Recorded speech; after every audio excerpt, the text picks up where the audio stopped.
안녕하세요. 내 변호사 박변호사 박주연 변호사입니다. 오늘은 제가 이혼 전문 변호사로서 이혼 상담하면서 가장 많았던 이혼 사유 베스트 5 골라보았습니다.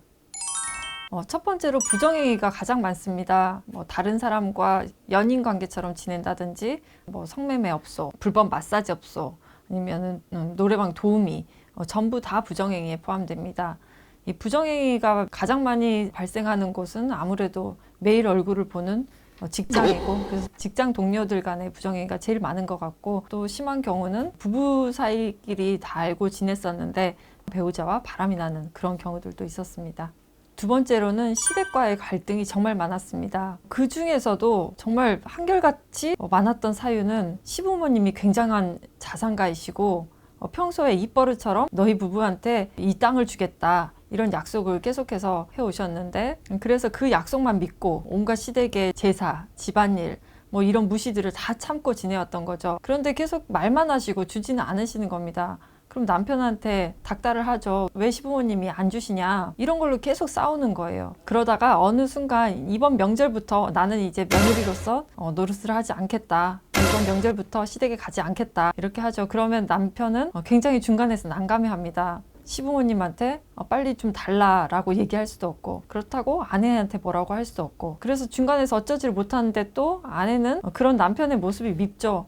가운데서 아무것도 하지도 않고 어떤 해결책도 제시를 해주지 못하는 그런 남편에 대해서 불만이 쌓이다가 이런 문제로 결국 불화가 계속돼서 이혼을 하게 되는 경우가 많았습니다. 그리고 세 번째로는 요즘 들어 정말 많았습니다. 주식이나 가상화폐에 투자를 해서 돈을 날리는 경우입니다. 이제 보통은 남편분이 주식이나 가상화폐를 많이 하죠. 그래서 한두 번 주식했다가 돈을 많이 날립니다. 그리고 아내에게 숨기죠. 아니면은 이제 너무 감당이 안 되니까 아내에게 털어놓죠. 그러면 아내도 처음 한두 번은 용서를 해줍니다. 그러면서 보통 경제권을 가지고 오죠. 그리고 또 이때 각서를 씁니다. 내가 다시 한번 주식을 하게 되면은 이혼을 할 때 위자료, 재산분할, 양육권 전부 다 아내가 원하는 대로 해주겠다, 이 각서를 쓰고 다시는 주식을 하지 않는 것처럼 보입니다. 그런데 또 결국 또 다시 하죠. 그래서 또 많은 돈을 날립니다. 그러면 아내분이 더 이상은 이제 너랑 못 살겠다, 또 언제 돈을 다 날릴지도 모르고 우리가 모아놓은 재산 언제 다 탕진해 버릴지 모르니 이제 신뢰관계가 깨져서 그만 살고 싶다, 또 채권자가 찾아와서 나한테 돈 갚으라고 하면 어떡하냐, 그래서 결국 이혼을 하게 됩니다. 네 번째는 정말 아직도 이렇다고 할 정도로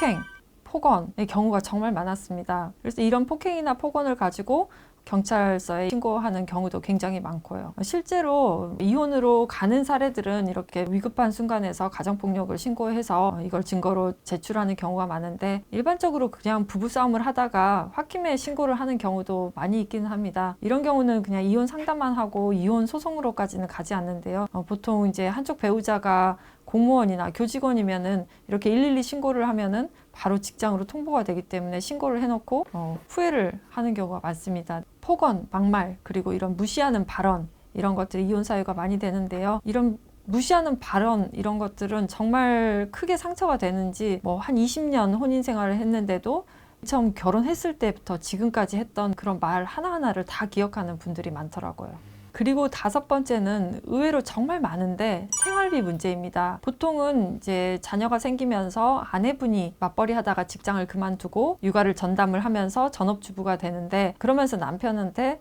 생활비를 받게 되죠. 근데 이 생활비가 정말 적은 겁니다. 생활이 거의 불가능할 정도로 적은데, 생활비가 적다고 하면 남편은 돈을 헤프게 쓴다, 너는 사치가 너무 심하다, 그렇게 돈 써서 집안을 거덜낸다, 이런 식으로 자꾸 스트레스를 주기 때문에 아내분이 돈이 아무리 적어도 남편분한테 이런 돈 얘기를 잘 하지 못하게 됩니다.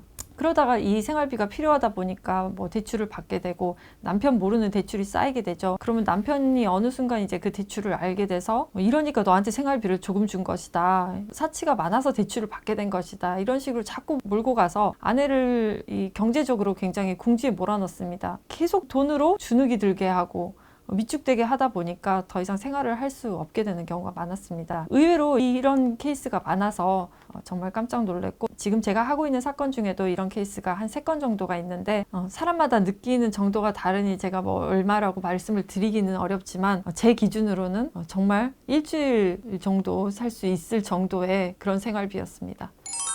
오늘은 이혼 상담하면서 가장 많았던 이혼 사유 베스트 5를 골라보았습니다. 지금도 이혼을 고민하시는 분들이 정말 많을 것 같은데 이혼 상담이 필요하시면 이메일로 그 상담 내용을 간단하게 보내주시면 상담 드리겠습니다. 그럼 다음 영상에서 뵙겠습니다. 감사합니다.